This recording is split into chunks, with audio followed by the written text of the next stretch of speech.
What's poppin', y'all? Welcome back to another YouTube video, and today we're taking a look at another film review, and I want to start off this film review by saying two things. One, you're all fucking liars. Transformers 1 is not a fucking brilliant movie. It is not the movie of the year. It is not a must-see. It is not an instant smash hit. You're all fucking liars, and I'll get to that later on in this video. And number two of this video is me saying that I'm going to be reviewing every single Transformer movie in the next couple of weeks, next couple of days, to sort of celebrate Transformers 1. We took a look at all the MCU movies, so I'm now going to go through and do all the Star Wars, DC, and Transformer movies, and then move on into the little sort of 2014 Apocalypse movies, because I really do like those ones, like the 2014 like apocalyptic movies with like Hunger Games and The Maze Runner, because they were fucking bangers. But without any further delay, let's take a look at what Google has to say. So, Transformers 1 is a 2024 action sci-fi, which is an hour and 44 minutes. An hour and 44 minutes I will never get back. It is a 7.7 out of 10 on IMDb and 89% on Rotten Tomatoes. You can watch this in cinemas or on YouTube. Optimus Prime and Megatron, as former friends, bonded like brothers. Their relationship unfortunately changes Cybertron's fate forever. So how this movie actually starts is with Optimus Prime, or Orin Prax as his previous name, because everyone's names are slightly different and they all change as they go through and as they all become what they're supposed to be and the legends that they are to this day. He's breaking into the files and he's trying to find out where the Matrix of Leadership is. Again, very shit name, not gonna lie. And he doesn't find out where it is. He gets chased by the police, and Megatron, or whatever his name was before, saves his life. He then goes to the mines and works and gets this pink Transformer fired, played by Scarlett Johansson. I think she was called like Electra, Alita, whatever. And she then starts working for another company.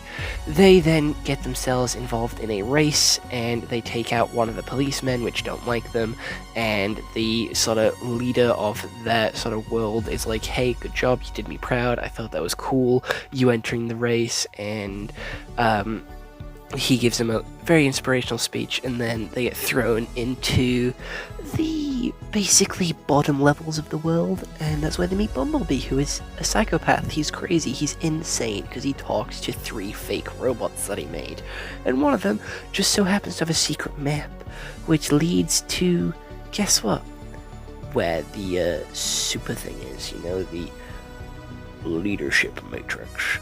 And they go find it, they manage to go with Alita. They find out that the main guy, the leader's a villain, and they go and try and stop him. They hire like these battle guys, these sort of like top world dwellers, like these sort of former guard or whatever, the high guard, and they then go and try and fight him. They reveal to the like entirety of Cybertron that the like world leader's like a bad guy, and like Megatron goes evil and tries to kill him.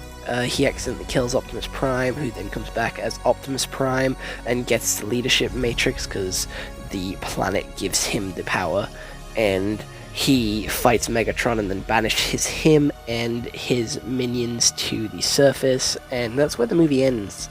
I'm gonna be honest, one of my biggest concerns with this movie was that it's animated, and it is supposed to be an origin story for like all these characters, but I just think it was so shit. Like my impressions of this was it's shit because it's predictable. It was really predictable. I went into this movie, and within the first in the first 10 minutes of seeing the guy, like seeing, not even the first 2 minutes of seeing like the world leader, I already called that he was evil, and I already called that he betrayed the other primes, and then going straight to the end, I already fucking called that they were going to do a Lego movie with Optimus Prime falling through like the planet, going to talk to the Ancient One and getting a special gift which he already had inside him. And yeah, you know, I called it. I fucking called it. This movie was so fucking predictable. And I was watching it with my nana, and she actually complained at me, saying there's no point watching this movie if you're just gonna like fucking spoil it all. and I didn't spoil it all because I didn't see it before. I was just predicting it because it's boring and predictable. The voice acting was shit. It was just Scarlett Johansson and like Chris Hemsworth just using their normal voices. Like they wasn't trying to do anything with their voices. It was just their generic voices, and it kind of, I don't know, they didn't like voice act, they were just using their voices, so it kind of felt a little bit jarring because acting and voice acting are two completely different things. You need two completely different set of skills to do voice acting and to do acting. I think Chris Pratt, with his roles in the Lego movie, has done well with voice acting and acting. I don't think every big name actor should be brought into an animated movie and used as a voice actor just because they're a big name celebrity and will get people to come and watch this movie. That's where I feel like they got most of their voice actors from for this movie. They got Scarlett Johansson, they got Chris Hemsworth. Both of those are big names from the MCU who have recently left the MCU, in Scarlett Johansson's case. We then also have some bigger names with Lemon from Bullet Train, who's also in the Godzilla movies, playing Megatron, and one of the, like, comedy actors, I don't know his name, but he played Toad in the Mario movie. You know what? He played Toad in the Mario movie very well. He did not play Bumblebee very well. He did not play Bumblebee very well. I didn't like him as Bumblebee, and the jokes in this movie fell really flat. I didn't really laugh at much. I did laugh at the knife hands bit because I'm a fucking simpleton, and that just amused me because I saw myself in that, because I fucking knew if I had knife hands that I would do the exact same fucking thing. So that's why I found it funny. But other than that, I feel like Bumblebee was very much underutilized and was made from being this really cool badass in the other Transformer movies to just being like the runt of the litter, the sort of butt of all the jokes. He always was the comedy character, but the comedy revolved with him being funny, not him being the joke. Like, in this movie, they made Bumblebee a fucking joke, and I didn't like that. Bumblebee is one of my favorite, like, Transformers characters. I absolutely adore Bumblebee, and they made him a fucking joke in this movie.